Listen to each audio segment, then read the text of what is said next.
আসসালামু আলাইকুম। এখন দেখবেন সংবাদ শিরোনাম। দশম গ্রেড বাস্তবায়নের দাবিতে আজও মেডিকেল টেকনোলজিস্ট ও ফার্মাসিস্টদের অর্থ দিবস কর্মবিরতি পালন।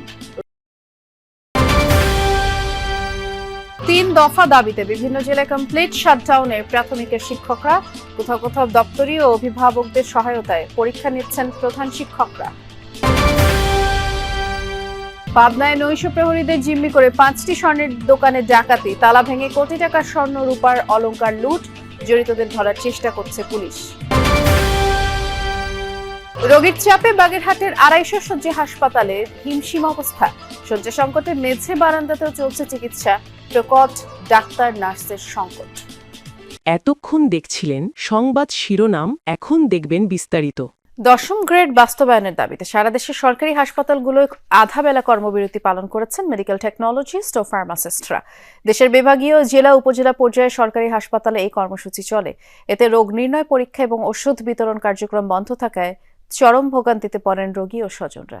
ফেনীর ষাটোর্ধ্ব রোশনা বেগম স্বামী হারানোর পর থেকে দুমুঠো খাবার জোগাতে এই বয়সেও মানুষের বাড়ি কাজ করতে হয়। দুদিন আগে পড়ে গিয়ে বুকে ও পায়ে মারাত্মক ব্যথা পান। গ্রাম্য ডাক্তার এক্স-রে করতে বললে সকালে আসেন সদরের জেনারেল হাসপাতালে, কিন্তু বাদ সাধে টেকনোলজিস্ট ও ফার্মাসিস্টদের কর্মবিরতি। কাজ কাম করতে করি কে মানুষ আসে আসবো করতে আমার এতটা কেউ নাই, ডাক্তার সব বদ্ধ। এমন পরিস্থিতি বহু রোগীর। সকাল থেকে দেশের সকল বিভাগীয় জেলা ও উপজেলা পর্যায়ের সরকারি হাসপাতালে কর্মবিরতিতে যান টেকনোলজিস্ট ও ফার্মাসিস্টরা। এতে বন্ধ হয়ে যায় রোগ নির্ণয়, পরীক্ষা এবং ওষুধ বিতরণ কার্যক্রম। মৌলিক সেবা থেকে বঞ্চিত হতে হয় অসংখ্য মানুষকে। আমার বলছি এখানে আসার জন্য, এখানে আসছি, সব বন্ধ, তালা মারা, সব কিছু বন্ধ। এখন কি কিছু বুঝতেছি না, কেন যে তারা চলে গেছে এটাই তো বুঝি না। বন্ধ বলতেছে, পরে নাকি আসবে, কখন আসবে, রোগী কি মারা যাবে নাকি? এখন এক্সরেটা আমি তো জরুরি করতে পারছি না, কি করতাম। যাদের সামর্থ্য ছিল তারা পরীক্ষা নিরীক্ষার জন্য ছুটে যান বেসরকারি ডায়াগনস্টিক সেন্টারে, কিন্তু নিম্ন আয়ের মানুষের সেই গতিও নেই। হাসপাতালে ঘন্টার পর ঘন্টা অপেক্ষায় থাকতে হয় তাদের। ঠিক কোন অপরাধে এমন দুর্ভোগ পোহাতে হচ্ছে জানা নেই কারোরই। বাইরের টেস্টগুলো করাইছি, এখন আজকের আবার আসছে, আজকের বলে 12টা পর্যন্ত হ্যাঁ কর্মবিরতি চলে, 12টার পর হ্যাঁ বলা যায় না, ঠিক মতো তারা করতে পারবে না। রিপোর্ট দেওয়ার কথা দেবে 8টায়, হে রুগী 12টায় দিলে হ্যাঁ 12টা দিতে তো 2টাও বাজাইতে পারে, তাহলে রুগীটা কি মহাশ রুগী, এটাকে বাঁচবে? আমরা তো গরিব মানুষ, আমরা তো আর বড় লোক না, তা আমাদের 2 টাকা বাঁচানোর জন্য তো আমরা সরকারি হাসপাতালে আসি। এখন সরকারি হাসপাতালে আসি যদি আমরা সেবা না। মন্ত্রণালয়ের নির্দেশনা উপেক্ষা করে কর্মসূচিতে অন্য সরকারি প্রাথমিক বিদ্যালয়ের সহকারী শিক্ষকরা কমপ্লিট শাটডাউন কর্মসূচি চলছে। আর ঢাকা সহ সারা দেশে অনেক জায়গাতে অভিভাবক কর্মচারীদের সহযোগিতায় বার্ষিক পরীক্ষা নিয়েছেন বিভিন্ন স্কুলের প্রধান শিক্ষকরা। অভিভাবকরা বলছেন, ডিসেম্বরেই পরীক্ষা না নেওয়া হলে বাচ্চাদের সারা বছরের পরিশ্রম বৃথা যাবে। দ্রুত শিক্ষকদের দাবি মেনে নেওয়ার আহ্বান জানিয়েছেন তারা। গত 27 নভেম্বর থেকে 3 দফা দাবিতে কর্মবিরতি শুরু করে প্রাথমিক শিক্ষা দাবি বাস্তবায়ন পরিষদ। গত সোমবার তারা বার্ষিক পরীক্ষা বর্জন কর্মসূচিও শুরু করেন। এই পরিষদ এখন বিদ্যালয়ে পালন করছে কমপ্লিট শাটডাউন কর্মসূচি। প্রাথমিক শিক্ষায়ও আমাদের সংস্কারের জায়গাটা যে আমূল পরিবর্তন হবে, সেই জায়গাটি থেকেই মূলত আমাদের এই আন্দোলন সংগ্রাম চালিয়ে যাওয়া। জোরপূর্বক সেই পরীক্ষাটা নেওয়া হচ্ছে, কিছু পরীক্ষার্থী দিচ্ছে, কিছু আসছে না, কিছু সহকারীদের ছাড়া দিতে চাচ্ছে না। তবে ঢাকার বেশ কয়েকটি সরকারি প্রাথমিক বিদ্যালয় সরেজমিনে ঘুরে দেখা যায়, প্রধান শিক্ষক, অভিভাবক ও কর্মচারীদের সহযোগিতায় শিক্ষার্থীদের বার্ষিক পরীক্ষা নিচ্ছেন স্কুলগুলোতে। পাবনার ভাঙ্গুড়ায় নৈশ প্রহরীদের অস্ত্রের মুখে জিম্মি করে 5টি স্বর্ণের দোকানে ডাকাতি হয়েছে। গতরাত গভীর রাতে উপজেলার অষ্টমনীষা বাজারে এই ঘটনা ঘটে। নৈশ প্রহরীরা জানান, 10-12 জনের ডাকাত দল বাজারে ঢুকে অস্ত্রের মুখে তাদেরকে জিম্মি করে রাখে। 5টি স্বর্ণের দোকানে তালা ভেঙে লুটপাট করে। ডাকাত দল কোটি টাকা মূল্যের স্বর্ণ, রূপার অলংকার, নগদ টাকা লুট করে। খবর পেয়ে ঘটনাস্থল পরিদর্শন করে পুলিশ। জড়িতদের শনাক্ত করে আইনের আওতায় আনার চেষ্টা চলছে। 3 জেলায় সড়ক দুর্ঘটনায় 5 জন নিহত হয়েছেন। এর মধ্যে কুমিল্লাতে একই পরিবারের 3 নারীর প্রাণ গেছে, এক শিশু আহত হয়েছে। দুপুরে কুমিল্লার তিতাস উপজেলার রাজাপুর গ্রামে এই ঘটনা ঘটে। স্থানীয়রা জানায়, বেপরোয়া গতির বালুবাহী একটি ট্রাক্টর নিয়ন্ত্রণ হারিয়ে রাস্তার পাশের নদীতে পড়ে যায়। চাপা পড়ে মারা যান 3 নারী। তারা নদীতে গোসল করছিলেন। নিহতরা হলেন রাজাপুর গ্রামের ইমন মিয়ার স্ত্রী রোজিনা আক্তার, ইমন মিয়ার ভাই ফারুক মিয়ার স্ত্রী শামসুন নাহার, ভাগ্নির স্ত্রী রিনা আক্তার। ফায়ার সার্ভিস স্থানীয়দের সহায়তায় তাদের মরদেহ উদ্ধার করা হয়। ঘটনার পরে ট্রাক্টরের চালক এবং হেলপার পালিয়ে যায়। এছাড়া কিশোরগঞ্জের পঞ্চগড়ে সড়ক দুর্ঘটনায় আরও 2 জনের প্রাণ গেছে।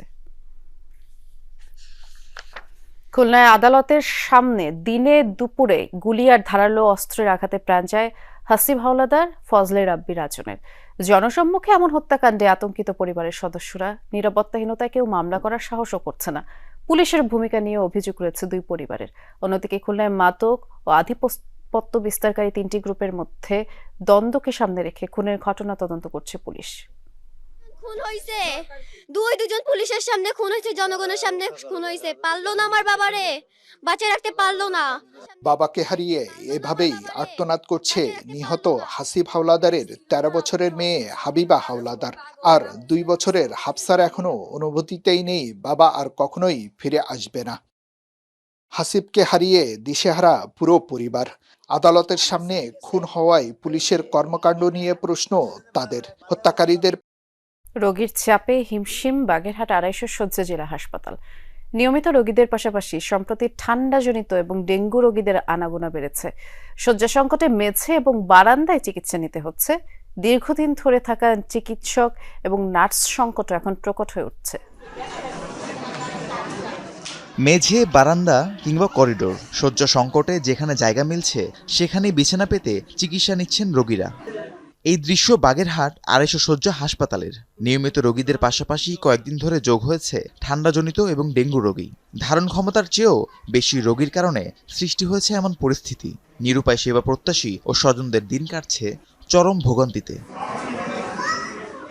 মশাটা একটু কারণে মশারি টাঙ্গায় না, পরে বেড পাচ্ছি না। অনেক লোকজন আছে বেডে, এর জন্য বেড পাচ্ছি না। আমরা বাথরুমের পাশে আমরা বেড নিয়ে আসছি, এখন উপায় নেই, গরিব মানুষ কি করব বলেন। 4 দিন ধরে এখানে ভর্তি হয়েছে, এখনো কোনো বেড পাই নাই। অসংখ্য রোগী এখানে থাকতে খুব সমস্যা হচ্ছে। শুধু ভোগান্তিই নয়, চিকিৎসক নার্সদের বিরুদ্ধে অসদাচরণ সহ নানা অভিযোগও করেন রোগী ও তাদের স্বজনরা।